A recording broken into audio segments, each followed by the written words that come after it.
Bismillahirrahmanirrahim. Assalamualaikum warahmatullahi wabarakatuh. Salam sejahtera untuk kita semuanya. Semoga dalam kondisi sehat dan dalam lindungan Tuhan Yang Maha Kuasa.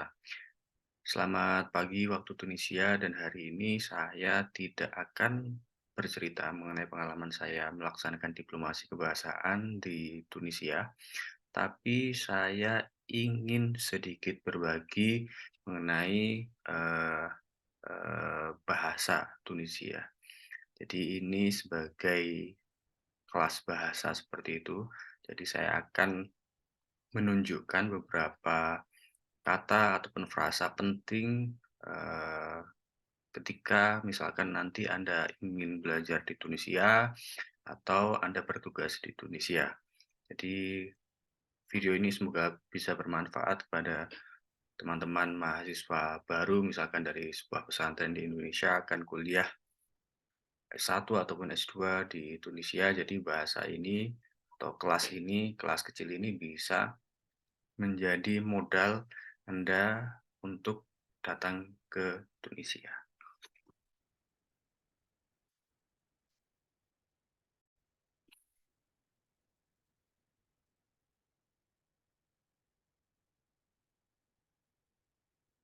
Jadi sebelum itu saya ingin memberikan sebuah latar belakang dari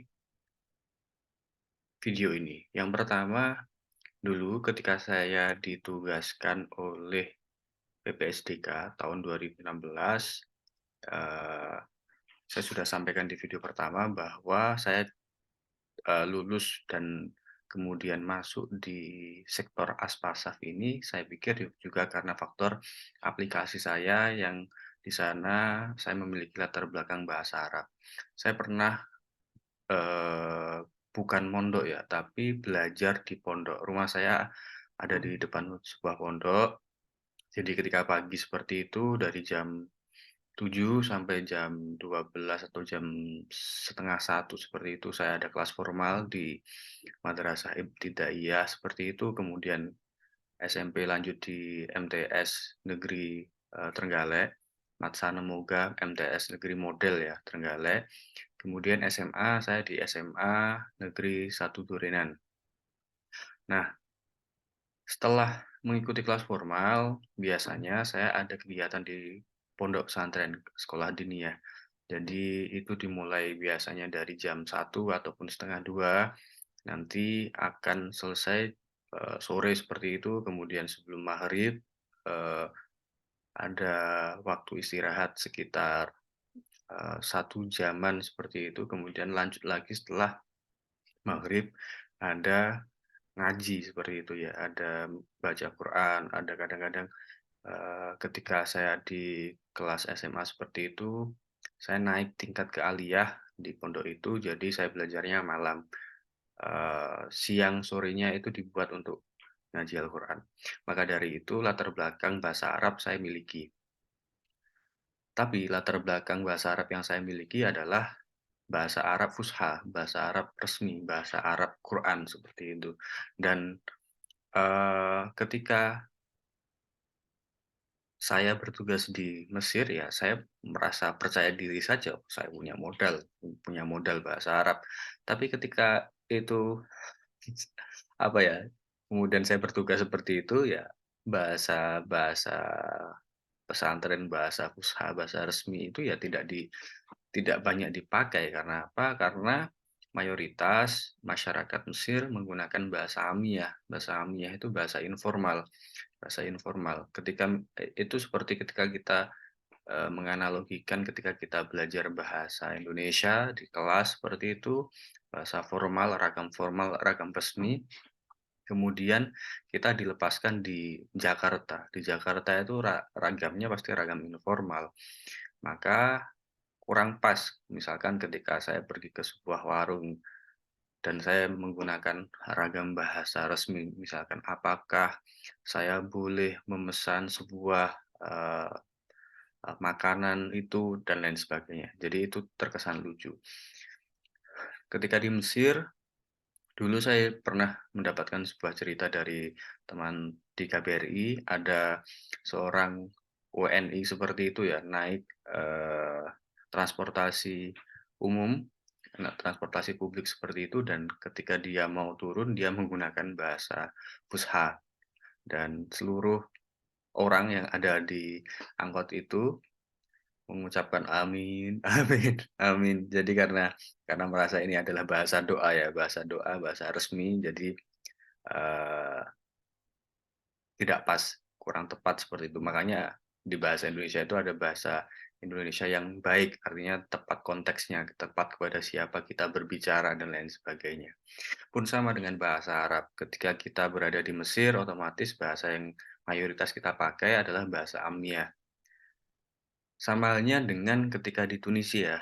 Di Tunisia itu dia memang sama-sama menggunakan, ragam bahasa informal, tapi di sini itu berbeda namanya, bukan Ammiah, tapi Derija. Dirja, itu ya cara pelafalannya orang-orang Tunisia. Jadi bahasanya bahasa informal, bahasa yang dikembangkan, secara alami begitu oleh masyarakat Tunisia. Itu adalah latar belakang dari kelas bahasa Tunisia hari ini.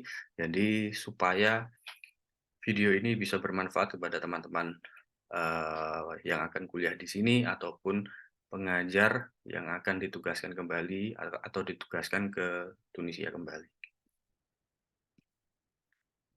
Nah, Tunisia itu adalah negara dui bahasawan. Artinya dui bahasawan, semua masyarakatnya itu bisa, berbicara menggunakan 2 bahasa. Bahasa yang mereka kuasai adalah bahasa Arab dan bahasa Prancis.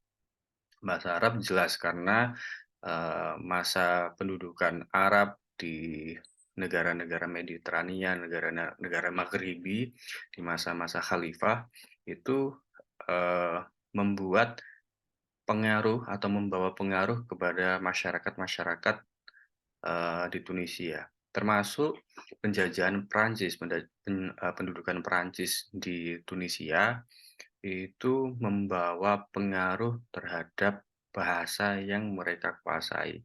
Jadi setiap sehari-hari masyarakat Tunisia itu menggunakan bahasa Arab dan bahasa Prancis, kemudian termasuk logo-logo atau bahasa-bahasa poster, bahasa-bahasa, pengumuman seperti itu, baik yang sifatnya resmi maupun tidak resmi, sifatnya iklan maupun pemerintahan, itu menggunakan bahasa Arab dan bahasa Prancis, seperti itu. Maka karena mereka ada 2 bahasa itu, akhirnya terciptalah sebuah bahasa baru dan itu pengaruhnya dari 2 bahasa ini, bahasa Arab dan bahasa Prancis, dan itu ada namanya bahasa Darja. Jadi ini seperti bahasa Ammiah yang ada di Mesir, artinya bahasa informal, bahasa yang secara alami diciptakan oleh masyarakat Tunisia. Nah, jadi video ini akan, sedikit berbagi mengenai bahasa, survival ya, atau survival language ketika Anda tinggal di Tunisia untuk sekedar singgah atau bertugas selama 3 bulan seperti saya, atau misalkan Anda ketika datang ke Tunisia untuk berlibur misalkan, dan ini juga bisa menjadi sebuah modal kepada teman-teman yang nanti misalkan kuliah di Tunisia, jadi ini bisa menjadi modal pertama Anda mempelajari bahasa Darija, bahasa Tunisia selanjutnya. Jadi ini hanya berkaitan dengan kata ataupun frasa-frasa penting yang bisa Anda gunakan ketika Anda di Tunisia. Nah, nanti saya akan berbicara tentang 3 hal ini. Yang pertama tentang salam dan perkenalan. Jadi ini full, eee, saya gunakan seperti metode atau paparan yang saya pakai ini, metode yang saya gunakan untuk mengajarkan bahasa Indonesia kepada orang asing. Jadi urutannya seperti ini. Jadi saya mulai dari salam, kemudian perkenalan, kemudian nanti ada kata ganti dan kata tanya yang ini juga penting, termasuk angka dan uang. Angka dan uang ini penting karena apa? Ketika kita datang ke sebuah negara baru seperti itu, atau pergi ke luar negeri, maka yang membuat kita mengalami gegar ya, ada culture shock seperti itu adalah uang. Kita biasanya ketika membeli sesuatu, kita akan, menyamaratakan seperti itu ya. Apakah ketika kita mendengar ini berapa, seperti ini, apakah ini sudah kita anggap murah atau cukup mahal atau sangat mahal untuk kita. Jadi pemahaman kita terhadap angka dan uang ini sangat penting. Jadi ini untuk mempertahankan kehidupan Anda ketika Anda tinggal di Tunisia. Nah, kita mulai dari salam dan perkenalan. Jadi, yang pertama ada aslema. Aslema ini adalah kata yang digunakan untuk menyapa. Dan kata ini dari kata assalamualaikum. Jadi orang Tunisia mempersingkat kata ini menjadi aslema, dari aslema alaikum, seperti itulah. Kemudian jadilah kata yang jauh lebih singkat, aslema. Jadi Anda bisa mengulangi setelah saya, aslema, aslema. Itu kata yang pertama. Yang kedua, kita bisa menggunakan sebahal khair. Jadi itu seperti sobahal khair yang kita ketika belajar di pondok atau belajar bahasa Arab di sebuah kursus, kita pasti diajarkan sobahal khair. Tapi kalau di sini menjadi sebahal khair. Sebah sebahal khair. Jadi Anda bisa mengikuti saya, sebahal khair. Jadi seperti itu, atau Anda bisa menggunakan frasa yang lain yakni sebahal nur atau sebahan nur. Kalau di kursus biasanya seperti sobahan nur seperti itu ya. Tapi ini sebahal nur. Jadi artinya sama-sama selamat pagi. Selamat pagi. Jadi Anda bisa menggunakan aslema, aslema atau sebahal khair atau sebahal nur. Seperti itu. Jadi ini adalah 3 frasa yang bisa Anda gunakan untuk, menyapa seseorang ketika Anda bertemu. Orang-orang Tunisia itu adalah orang-orang yang ramah ketika dia tidak mengenal siapa yang sedang ada di hadapannya, misalkan berpapasan seperti itu, maka dia akan, eee, menyapa ya dengan aslema atau sobahal khair, sobahan nur, seperti itu. Atau masih ada yang menggunakan assalamualaikum, itu masih ada, atau salam, masih ada. Dan jadi orang-orang tua, yang misalkan kakek-kakek, bapak-bapak yang sudah usianya cukup 50 sampai 60 tahun, mereka pasti akan menggunakan assalamualaikum. Masih menggunakan ragam ragam yang, dari negara, misalkan karena di sini negara Islam ya pasti menggunakan ragam yang datangnya dari pembawa Islam, seperti itu. Yang baris kedua itu adalah kata atau frasa yang bisa kita gunakan untuk berpisah. Jadi berpisah. Jadi bislema, bislema itu artinya seperti bye-bye atau goodbye, seperti itu ya. Atau sampai jumpa, seperti itu, sampai jumpa. Jadi bisa menggunakan bislema itu dari bisalamah ya. Jadi seperti semoga keselamatan, kepadamu, seperti itu. Atau bisa menggunakan ma'assalamah, ma'assalamah. Jadi ma'assalamah. Atau Robbi ma'ak, artinya Tuhanku bersamamu, seperti itu. Jadi di Tunisia itu apa ya, mereka sangat dengan mudah mengucapkan kata doa kepada orang-orang yang baru mereka temui ataupun sudah mereka temui, seperti itu. Intinya ketika ada pertemuan seperti itu, ketika mereka akan apa ya, mengucapkan selamat tinggal, mereka akan mengucapkan selamat tinggal dengan sebuah doa. Jadi bisa Robbi ma'ak, ma'assalamah, semoga keselamatan kepadamu, atau bislema, seperti itu. Itu yang kedua. Dan yang ketiga ini untuk menanyakan kabar, kabar. Jadi labes, labes. Jadi ada nadanya ya, ada nada tanda tanya atau labes, Shava, seperti itu. Dan ada Shava. Shava ini dari bahasa Perancis ya. Shava artinya baik, apa baik, seperti itu. Atau labes alik, jadi ada pantulan tanda tanya. Maka untuk menanyakan apa kabar, seperti itu. Seperti apa kabar, kita bisa cukup dengan kata labes, syafa, atau labes alik. Jadi labes alik itu untukmu seperti apakah kamu baik seperti itu. Dan kita bisa menjawabnya dengan kata yang sama, misalkan labes, tapi tidak ada pantulannya tanda tanya ya seperti labes, syafa, atau hamdulillah, hamdulillah, hamdulillah, hamdulillah. Jadi ini dari kata alhamdulillah. Jadi eh, ada kata baru karena seperti kata aslima tadi ya, karena pengaruh dua bahasa ya, membuat atau menciptakan kata baru yang jauh lebih ringkas, lebih singkat seperti itu saya pikir. Jadi alhamdulillah. Jadi kita bisa menjawab dengan labes atau syafa atau hamdulillah.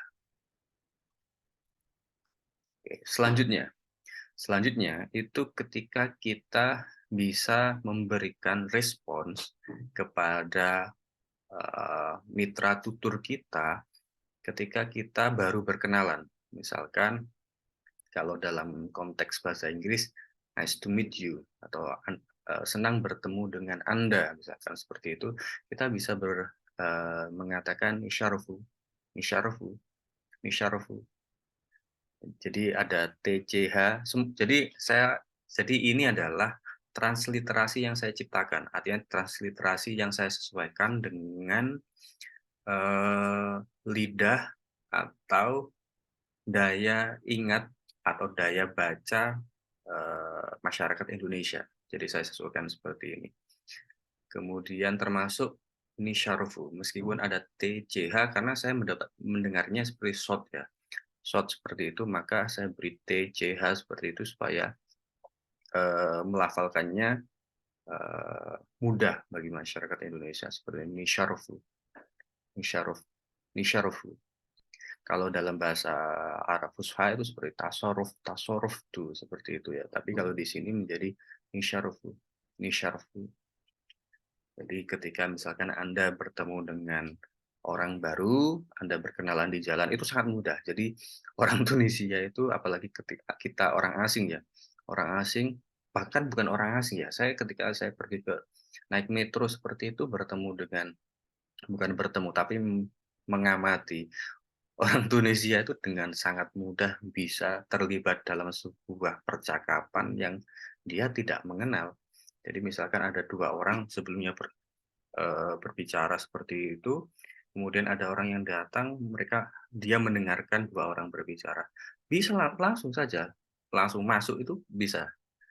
Dan dalam budaya di sini ya itu sah-sah saja, artinya ya terlibat dalam percakapan, menyampaikan ide atau menyampaikan apa yang dia ketahui ya, itu menjadi hal yang sangat lumrah di sini.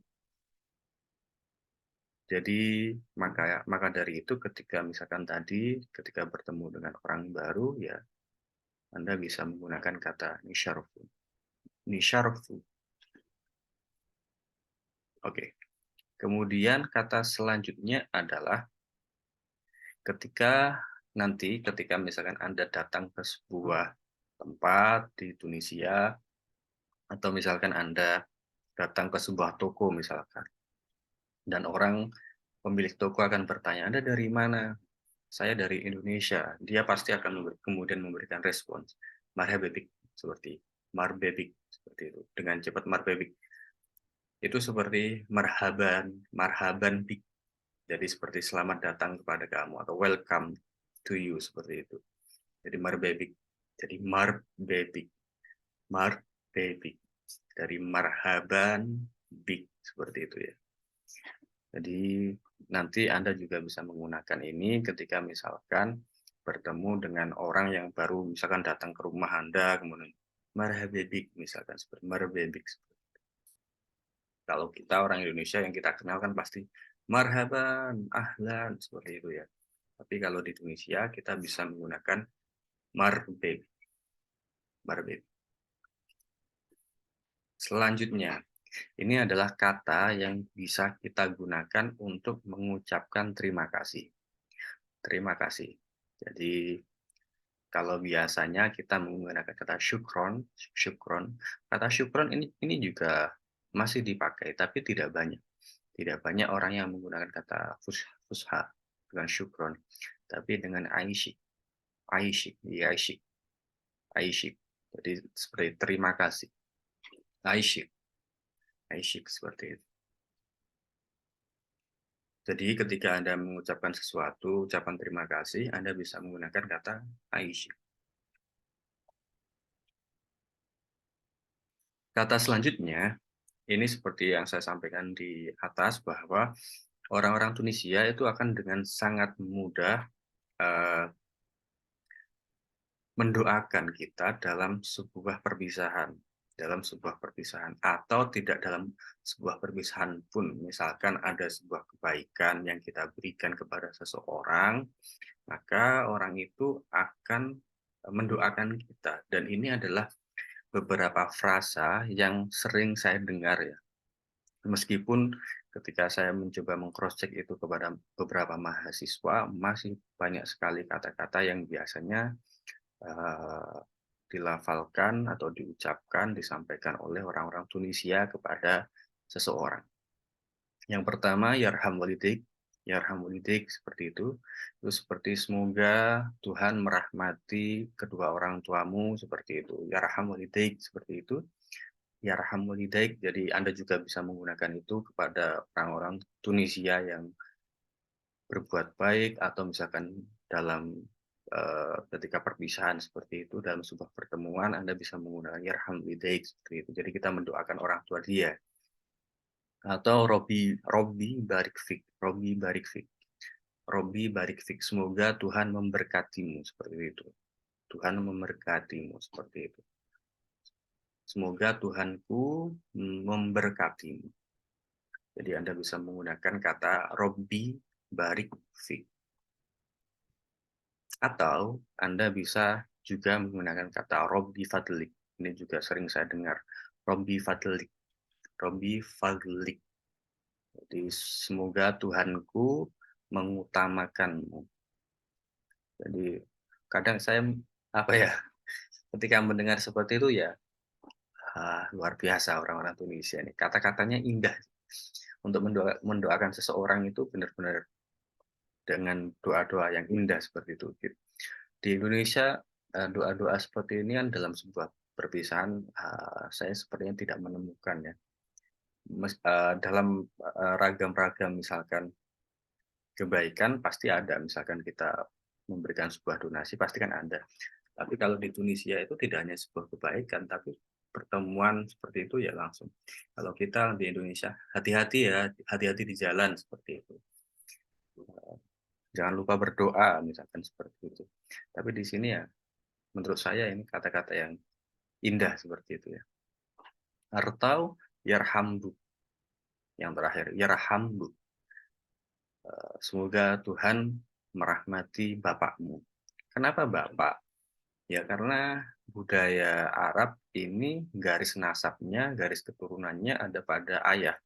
Maka karena saya pernah bertanya, apakah ada yarhammu? Tidak ada. Jadi tidak ada semoga Tuhan merahmati ibumu ya. Karena ini adalah bagian dari eh, budaya, budaya garis keturunan bangsa Arab, orang-orang Arab dari garis laki-laki, dari garis ayah. Jadi bisa menggunakan yarhambuk. Jadi bisa pilihannya dua kalau kepada orang tua, yang pertama yarhambuk atau yarham walidai. Ada juga sebenarnya yarham baitik ya. Semoga Tuhan merahmati rumahmu. Juga ada seperti itu. Jadi sebenarnya banyak sekali doa-doa yang bisa disampaikan dalam sebuah perpisahan, dalam sebuah pertemuan seperti itu, atau ucapan doa kepada orang yang sudah melakukan hal baik kepada kita, tidak hanya eh, bersedekah, tidak hanya seperti itu, tapi kebaikan-kebaikan kecil, misalkan mengambilkan sesuatu punya orang yang terjatuh kita berikan, dan dia bisa mendoakan kita dengan doa-doa yang indah ini. Jadi ini bagian yang pertama, yakni salam dan perkenalan. Jadi Anda bisa mempraktikkannya di rumah. Saya mulai dari awal, aslema, sebehel khair, sebehel nur, dan bislema, ma'assalamah, robbi ma'ak, labes, syafa, labes alik, ada intonasinya ya, ada intonasi tanda tanya, kemudian kita bisa menjawab dengan labes, syafa, alhamdulillah, seperti itu. Atau kemudian nisharofu, marbebi, marbebi, aishik, aishik, yarham walidaik, yarham walidaik, robbi barik fik, robbi fadlik, yarhambu, yarhambu. Jadi seperti itu. Jadi sekarang kita akan melanjutkan ke bagian yang kedua. Nah, ini adalah bagian kedua yang penting, adalah kata ganti. Kata ganti kalau kita di pondok belajar, kata ganti itu pasti ada huwa, hiya, hum, huma, hiya, hunna, anta, anti, antuma, antuna, ana, nahnu. Jadi ada banyak, ada sekitar belasan ya. Ada sekitar 12 atau 14 ya, yang saya ingat. Tapi kalau di sini tidak, dia hanya ada 1, 2, 3, 4, 5, 6, 7, ada 7 saja. Ada 7 saja yang digunakan dalam keseharian. Huwa, huma, hum, hiya, huma, hunna, anta, anti, antuma, antunna, ana, nahnu, dan lain sebagainya. Ya, saya sambil mengingat ya. Nah, kalau di Tunisia itu dia hanya menggunakan 7 ini. Jadi ena itu dari ana, dari saya, inti atau anta, anti. Kalau di bahasa Darija ini tidak ada gender differentiation ya. Jadi dia hanya menggunakan kata kamu saja, tidak ada kamu laki-laki ataupun kamu perempuan untuk kamu. Tapi dia ada kembali ketika penggunaan kata he or she. Jadi huwa atau dia. Kalau di Indonesia kan hanya kata dia ya. Dia ya tidak ada gendernya, untuk laki-laki dan perempuan sama. Jadi dengan kata dia. Kemudian ada kata huma artinya mereka, artinya banyak ya. Dia banyak mereka. Atau kemudian ada antuma. Antuma itu kalian. Kalian kalau dalam bahasa Indonesia. Dan kata ahna. Ahna itu kita. Jadi ini lebih dekat dengan konsep di bahasa Indonesia saya pikir ya. Hanya bedanya di kata huwa dan hiya masih ada pembagian gender, dan di konsep ini tidak ada kata kami, adanya hanya kita. Jadi penggunaan kata kami dan kita kalau di konsep bahasa Derija itu sama, menggunakan kata ahna. Jadi seperti itu.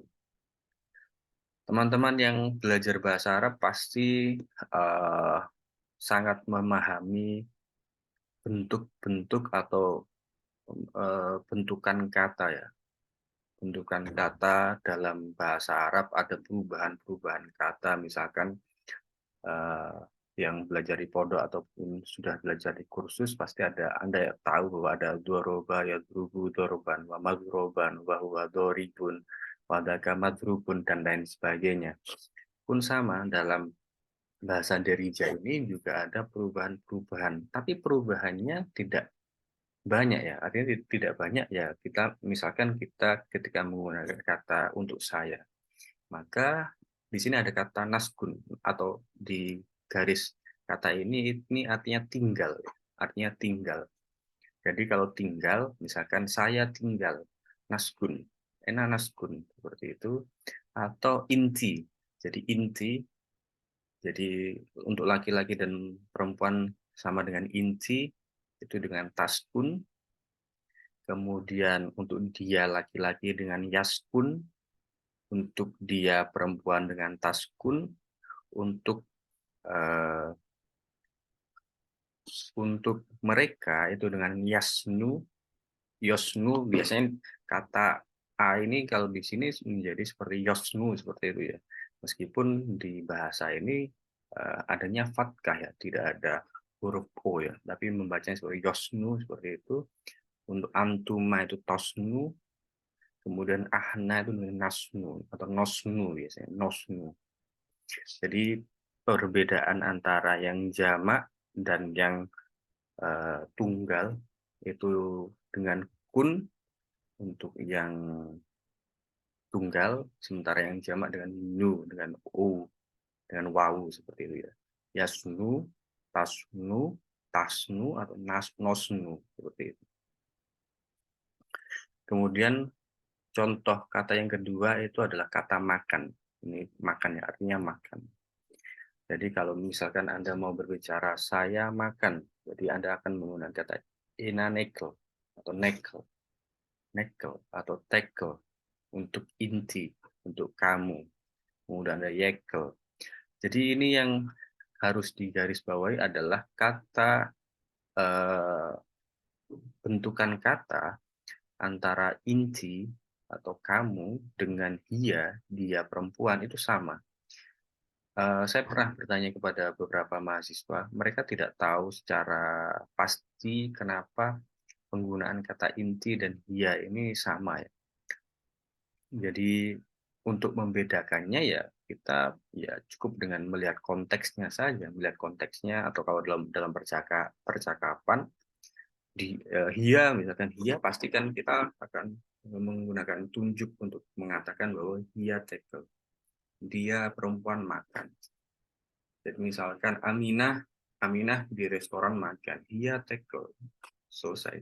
Jadi kita tidak akan pusing mengatakan bahwa tackle ini inti atau hia. Ya pasti jelas inti, hia karena apa? Karena konteksnya sedang membicarakan Aminah di sana.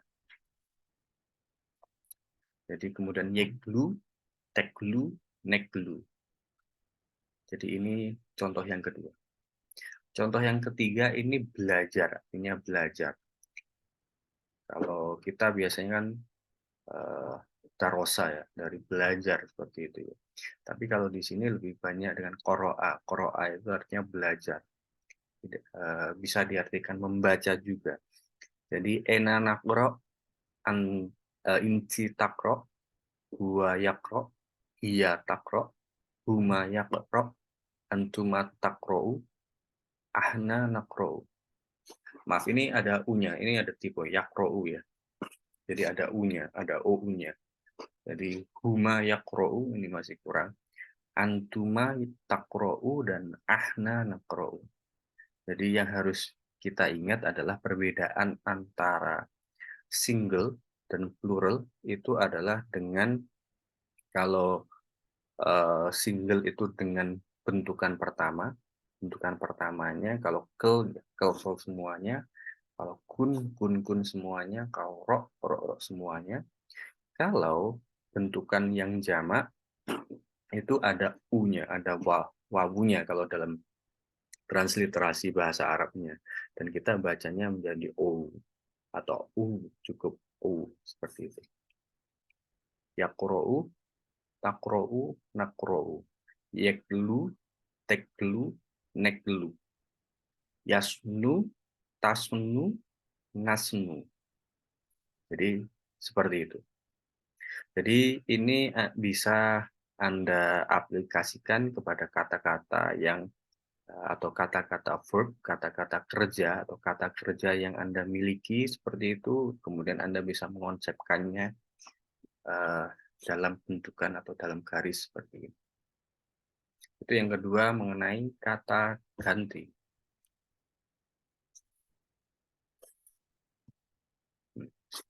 Yang ketiga ada kata tunjuk. Kata tunjuk ini penting juga. Jadi ketika mengajar bahasa Indonesia ini juga menjadi bagian penting ketika seseorang ingin bertahan hidup di sebuah negara seperti itu. Jadi kalau ada ini dan itu kita bisa menggunakan kata hadi, hadi, atau hadika, hadika. Kalau biasanya di Indonesia kan ada, hadihi seperti itu ya, atau dalika, tilka seperti itu ya. Tapi kalau di sini hanya hadi dan hadika. Hadi headphone, artinya ini handphone. Hadika kuskus, itu kuskus. Kuskus adalah makanan tradisional etnis Hamazik. Jadi di sini ada etnis Hamazik. Jadi mereka makanan kesehariannya adalah kuskus. Dan ini sudah menjadi bagian juga makanan khas Tunisia karena mayoritas orang-orang Tunisia itu ya etnisnya adalah Amazigh ya. Amazigh bukan Berber. Berber itu adalah konsep uh, kolonial, konsep kolonial. Nanti saya jelaskan di video yang lain mengenai konsep itu. Jadi kita bisa menggunakan hadi headphone atau hadika kuskus. Jadi seperti ini handphone dan itu kuskus. Hadi dan hadika. Hadika, hadika. Kemudian ada kata tunjuk untuk lokasi, misalkan di sini, di situ, di sana. Here, there, over there. Jadi kita bisa menggunakan kata huni untuk di sini, kemudian rotika untuk di situ, dan rotika sama. Jadi sama-sama rotika, tapi bedanya kita bisa menunjuk saja, menggunakan telunjuk kita untuk membedakan antara di situ dan di sana. Dengan rotika dan rotika. Jadi ada dua ya bentuknya, rotika dan rotika. Contohnya, jadi misalkan ena naskun huni. Artinya kalau tadi kita berbicara tentang kata ganti, kita sudah jelas bahwa saya tinggal di sini. Ena naskun huni, saya tinggal di sini. Atau contoh yang kedua, ena nekel malfuf radika. Jadi saya makan malfuf di situ, di situ. Jadi kita sambil menunjuk tempat di situ. Malfuf ini adalah makanannya, makanan seperti fast foodnya, seperti kalau di Indonesia ada kebab seperti itu. Di sini kalau teman-teman makan yang udah biasanya, ya, ya makanan-makanan seperti kebab sama, seperti yang ada di resto Subway itu juga ada. Itu seperti malfuk ya seperti itu, isinya sayuran, kemudian ada tuna, sambal dan bisa ayam dan lain sebagainya. Kemudian kata di sana, radika. Jadi kita bisa membuat contoh, dia takro Indonesia atau radika dia takro Indonesia. Di sana dia perempuan belajar bahasa Indonesia. Radika dia takro Indonesia.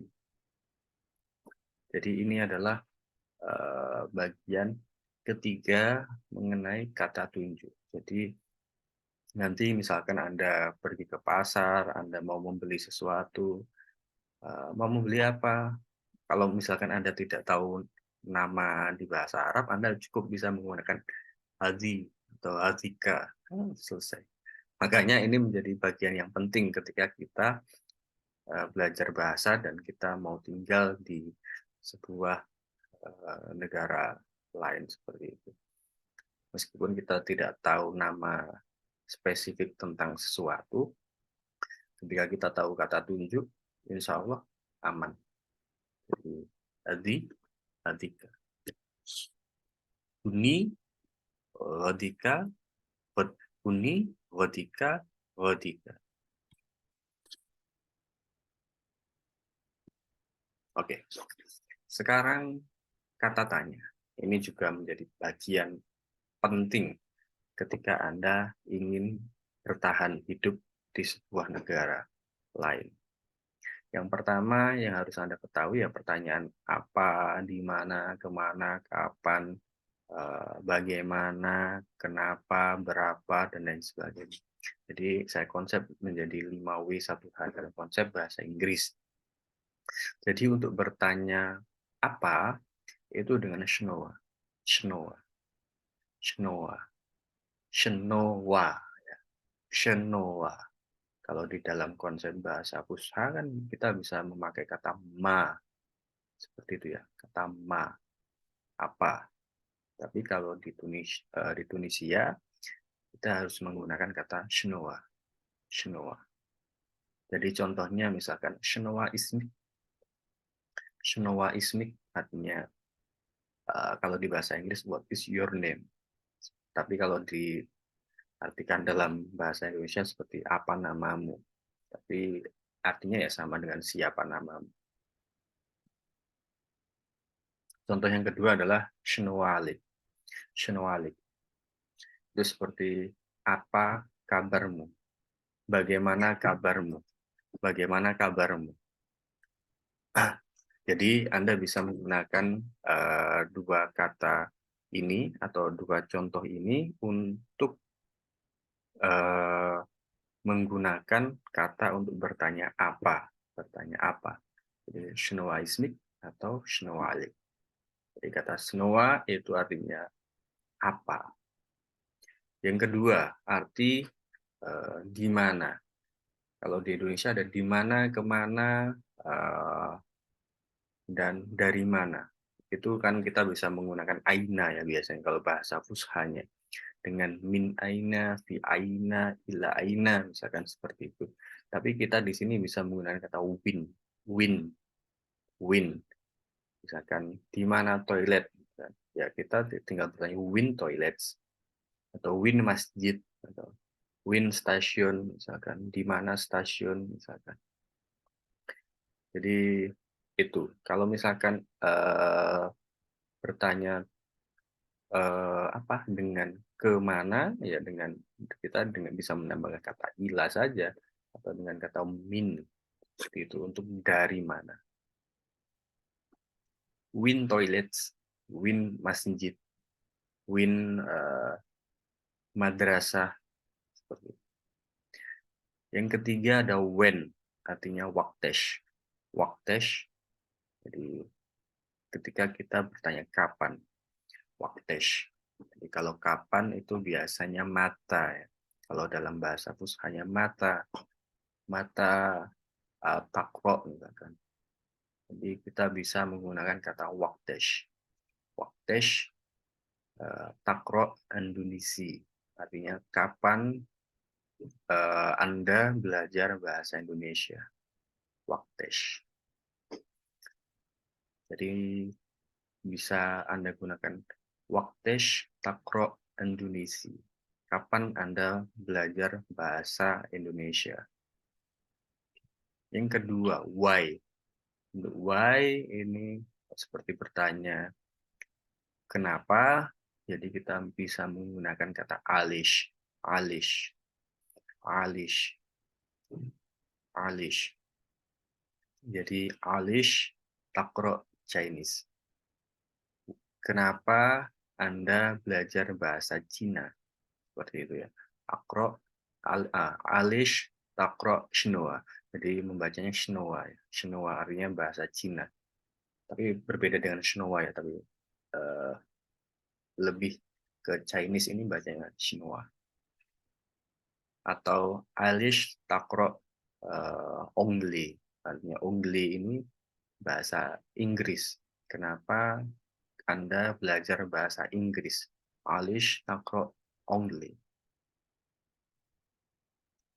Yang selanjutnya ada siapa atau who. Who. Jadi kita bisa menggunakan kata shkun. Jadi i-nya seperti tidak keluar ya, tapi hanya shkun. Shkun, shkun, ishkun, ishkun, ishkun. Jadi kita bisa menggunakan contohnya seperti ishkun, taskun, ma'inti. Jadi siapa atau Anda tinggal dengan siapa seperti itu. Anda tinggal dengan siapa? Ishkun, taskun, ma'inti. Ishkun takro Indonesia. Siapa belajar bahasa Indonesia. Kemudian ada how. How itu untuk bertanya. Itu seperti kalau dalam bahasa Fusha itu seperti kaifa ya, kaifa. Kalau di sini menjadi kifish. Kifish. Jadi semuanya berbau ish ya. Kifish, ada waktesh, alish. Jadi kifish nimshi ila Centroville. Jadi bagaimana pergi ke Centerville itu pusat kota. Bagaimana cara pergi ke pusat kota? Bagaimana pergi ke pusat kota? Kifish. Yang terakhir ini adalah Kodesh. Jadi ini sangat penting ketika Anda pergi ke pasar atau pergi ke toko, supermarket. Kalau supermarket kan jelas ada harganya, jadi kita tidak perlu bertanya. Tapi ketika kita di negara-negara berkembang, itu sangat penting pergi ke pasar, karena pasti kita akan mendapatkan harga murah. Maka dari itu ya kita harus menguasai kata tanya ini. Kalau di Tunisia, ya kita bisa bertanya menggunakan kata kodesh. Biasanya kalau di pasar-pasar ya bisa cukup dengan kodesh minna seperti berapa ini, atau kodesh hadika seperti berapa itu, atau kodesh hadi headphone, berapa harga handphone ini, seperti itu ya. Jadi kita bisa menggunakan kodesh. Jadi nanti teman-teman bisa mencoba mengaplikasikannya dengan mencoba melafalkannya. Jadi yang pertama ada shnoa, ada win, ada waktesh, ada alesh, ada iskun, ada kifesh, dan ada kodesh. Itu bisa Anda praktikkan di rumah, atau bisa Anda buat tulisan-tulisan, mencoba mempraktikkan kata ini dalam bentuk tulisan. Nah, ini bagian terakhir yang kita harus ketahui, ada angka dan mata uang. Jadi konsepnya hampir sama dengan konsep Fusha ya. Jadi dari 1, 2, sampai 10. Dari wahid, isnin, salasa, arba, khamsa, sittah, sab'ah, samaniyah, tis'ah, asyra. Wahid, isnin, salasa, arba'ah, ini kurang A1. Arba'ah, khamsah, sittah, sab'ah, samaniyah, tis'ah, asyra. Ini yang 1 sampai 10. Nah, ini bedanya yang di bahasa Fusha dengan bahasa Derija ya. Ini konsep di sini, di bagian 11 sampai 19. Jadi kalau biasanya ihda asyra, misalkan seperti itu, ada isna asyra. Jadi artinya asyra berarti kan 10 dan 2 seperti itu. Tapi kalau di bahasa Derija itu dengan diakhiri dengan ash, misalkan ihdash, isnash, salasatash, arba'atash, khamsatash, sittash, sab'atash, samaniyatash, tis'atash, dan aishrin. Jadi bisa dimulai dengan ihdash. Jadi kalau di Indonesia itu kan belas ya. 11, 12 seperti itu. Jadi kata belas itu di sini di bahasa Derija itu dengan ash. Ihdash, isnash, salasatash, arba'atash, khamsatash, sittash, sab'atash, samaniyatash, tis'atash, dan aishrin. Jadi konsep setelah ini ya konsep yang hampir sama. Misalkan aishrin artinya 20, kalau puluh itu dengan in ya. Jadi kalau 40 ya dengan kata arba ini dan ditambah in. Arba'in 6 sita jadi menjadi sit dan in. Sitin 90 tis'ah kita ambil tisnya saja dan in. Tis'ain. Jadi kita ambil kata-kata ini di depannya. Kalau yang tadi kan kita dengan ya yang huruf tunggal ini. Salasa, arba'ah, ini kurang a, tipu ya. Ingat ini kurang a, arba'ah, khamsah, sita. Tapi ketika kita menjadikan ini menjadi kata puluh, ini kita ambil depannya, misalkan arba, dan kita menambahkan in. Arba'in, sitin, tis'ain. Jadi seperti itu. Itu mudah, sangat mudah. Kemudian kita masuk ke 100. 100 itu dengan mi'ah, mi'ah, mi'ah, mi'ah. Nah, kalau double atau yang 102 itu dengan mitin, mitin, mitin. Nah, ini jadinya kalau 400 ini seperti tadi, arba, arba'u, mi'ah. Jadi ini 100 ya. Artinya menjadi ratus kalau dalam konsep bahasa Indonesia menjadi ratus, 200, 300 seperti itu. Jadi kalau di sini menjadi 400 arba'u mi'ah atau arba'a mi'ah, ada yang seperti itu juga. Kemudian ada sab'a mi'ah atau sab'u mi'ah, ada yang seperti itu. Jadi kata-kata yang tadi itu ditambahkan dengan kata mi'ah atau tis'au mi'ah atau tis'a mi'ah, artinya 900. Nah, kita masuk ke kata 1000. 1000 itu alf. Jadi kalau biasa di Indonesia itu alf mabruk, misalkan untuk mengucapkan selamat ya. Jadi alf mabruk artinya berkah 1000 seperti itu, 1000 berkah seperti itu. Tapi maka dari itu untuk mengatakan 1000 dengan alf seperti itu. Kalau misalkan double artinya 1002 menjadi alfin.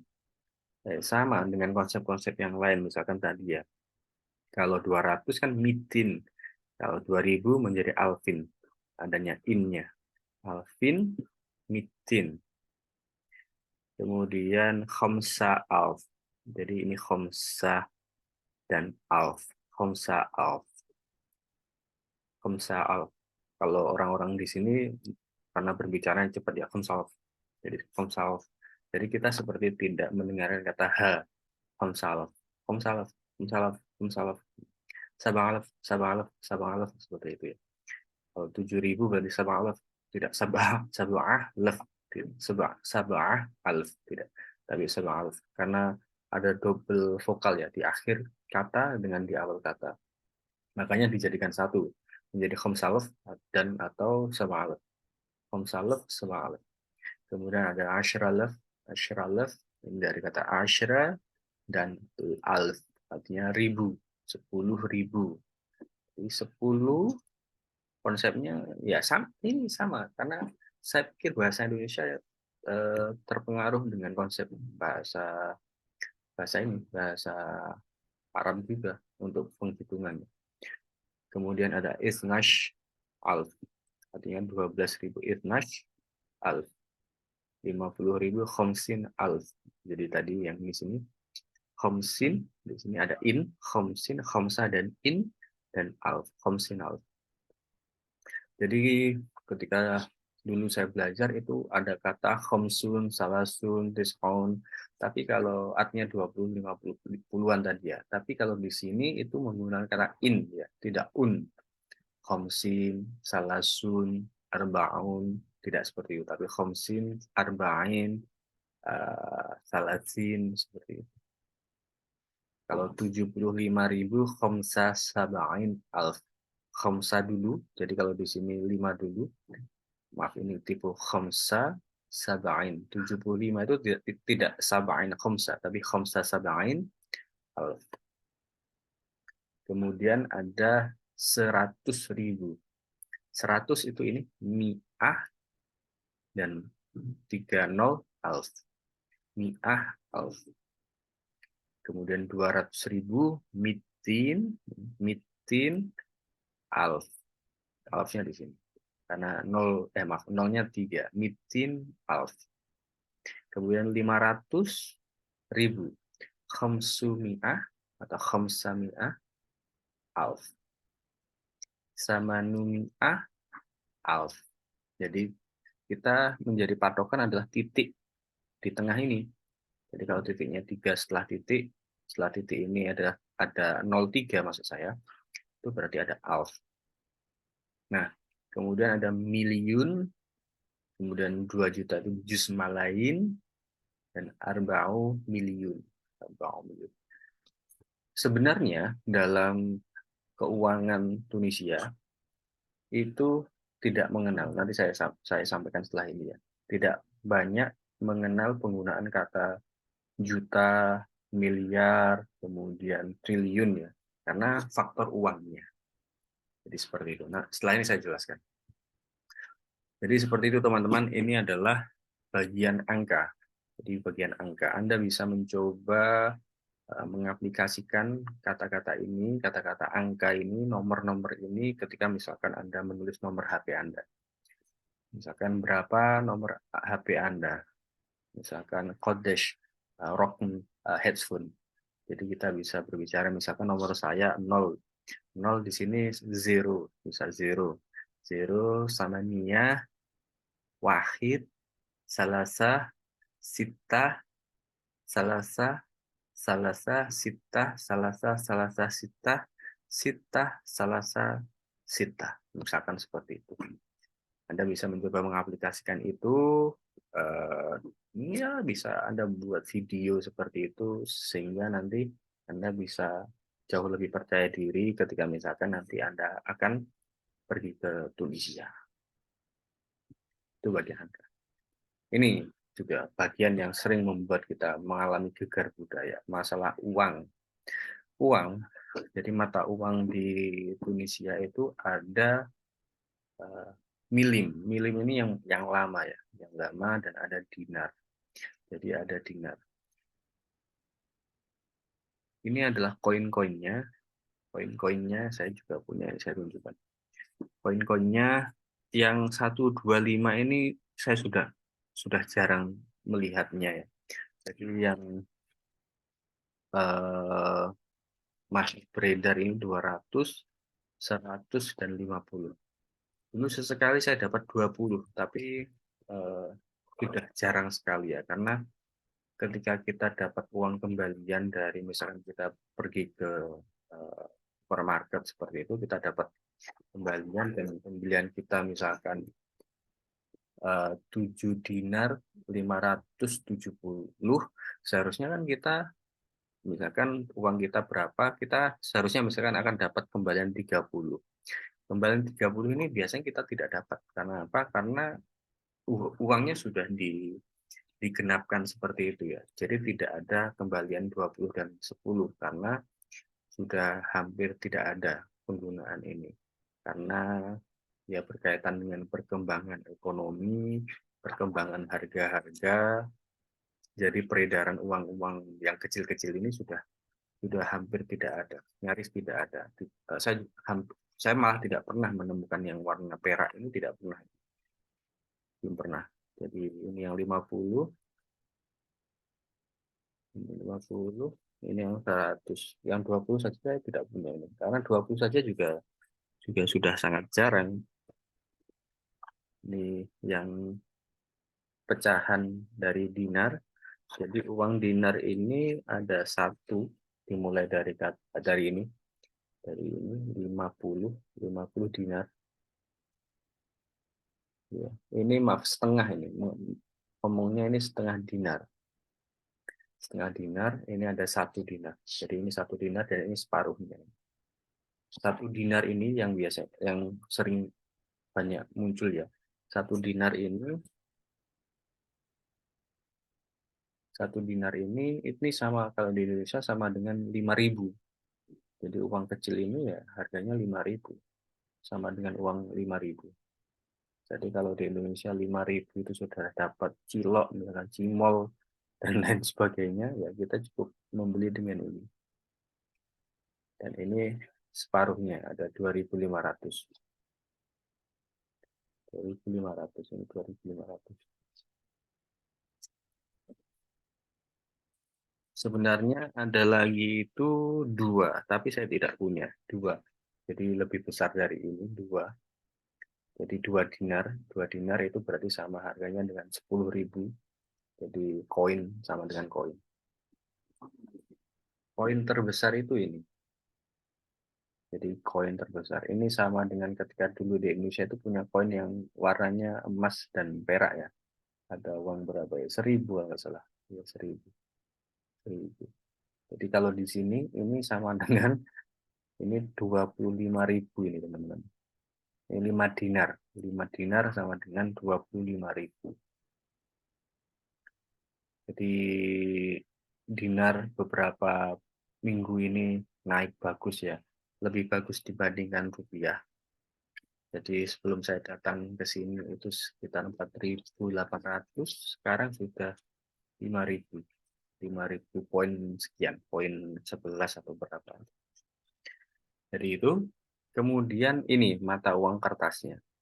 Ini ada kertas yang 5 dinar, sama dengan yang koin tadi, ini 5 dinar, ini sama dengan 25.000, ini sama dengan 50.000, 10 dinar, ini sama dengan 100.000 ya, 100.000, dan ini sama dengan 250.000. Jadi uang ini besar sekali. Jadi ketika kita bawa satu lembar ini ya sama dengan 250.000. Jadi kalau kita kehilangan satu itu sudah mewek-mewek itu. Kalau di sini sudah nangis, nangis kecer karena kehilangan banyak. Jadi harus sangat berhati-hati, apalagi warnanya kadang hampir terlihat sama. Itu. Nah, yang mau saya jelaskan antara Indonesia dan Tunisia itu beda.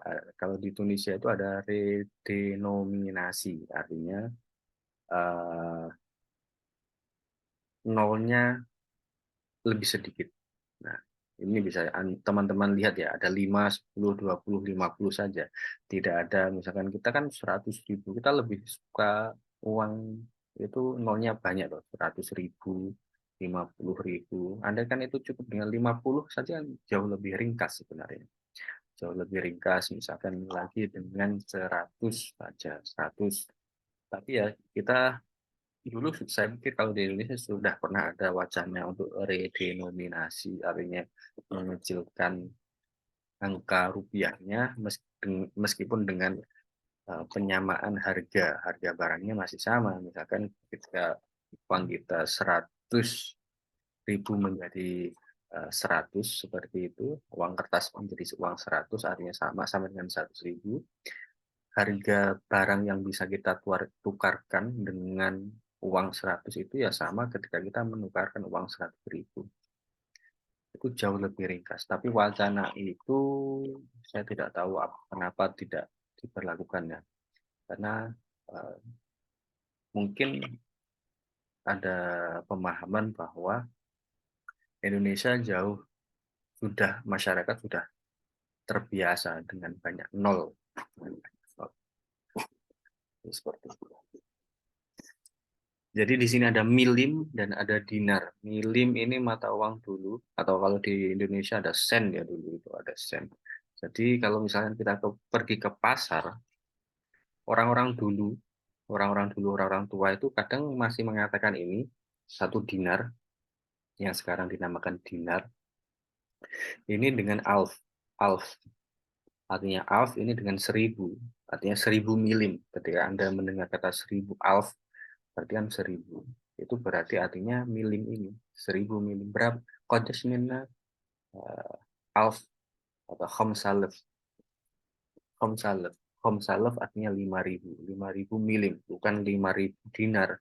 Tidak ada, karena tidak ada uang 5.000 dinar. Adanya hanya 5 dinar, 10 dinar, 20 dinar, dan 50 dinar. Jadi kodes minna khamsalaf. Khamsalaf artinya khamsalaf ya 5 dinar ini. Jarang sekali mereka berbicara khamsa dinar, jarang sekali. Hanya orang-orang baru, mereka masih terbiasa, termasuk penjual baru itu terbiasa dari orang-orang tua, orang-orang tua, bapak ibunya misalkan, atau saudara-saudaranya yang masih menggunakan kata alf untuk eh, mengasosiasikan arti ini, arti kata uang 5 dinar ini atau uang kulit. Alvin, Alvin itu berarti berapa?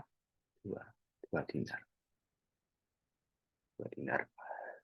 Jadi ini adalah uang yang harus Anda pahami, harus Anda ketahui ketika Anda pergi ke Tunisia. Sekarang praktik.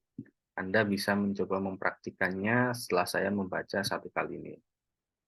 Saya punya dua percakapan. Ini percakapan pertama.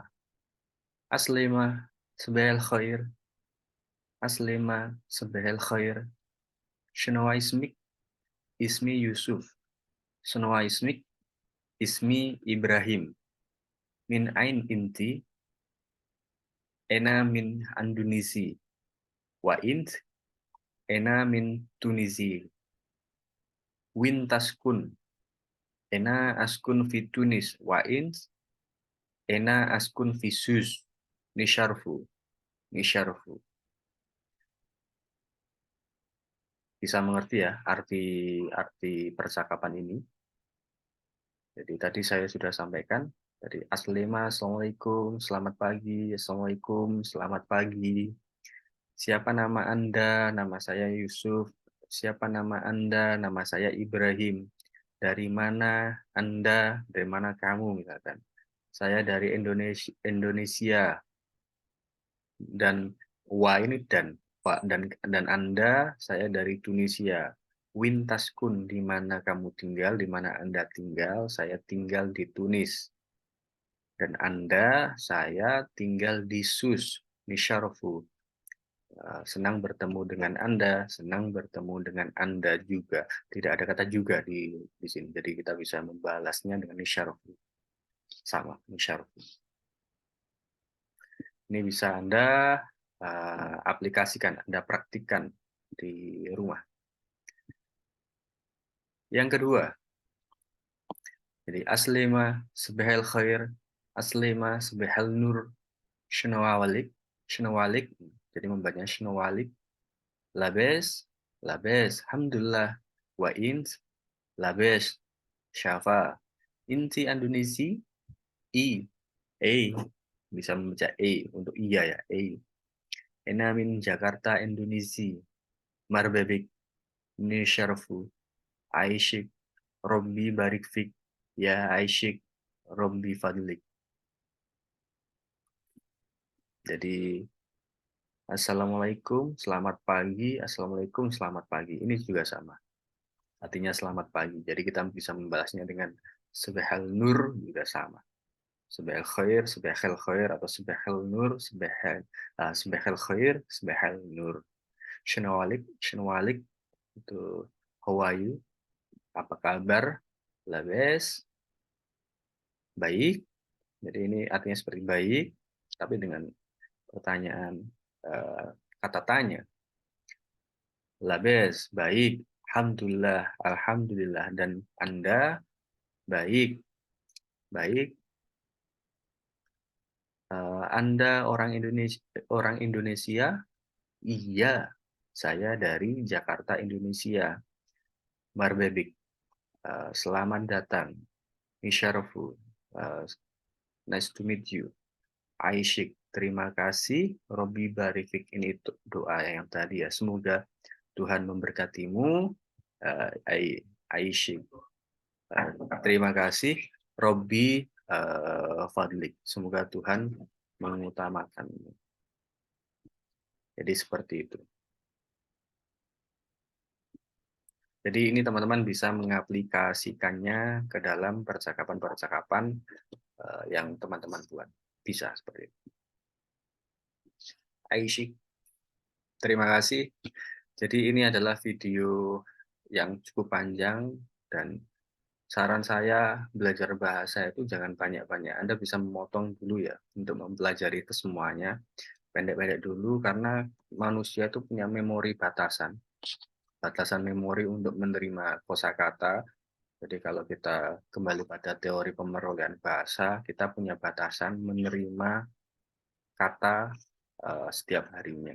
Dan saya, sarankan kepada teman-teman untuk mendengar ini, ya jangan keseluruhan. Kalau keseluruhan pasti, ada yang diingat dan pasti banyak yang dilupa.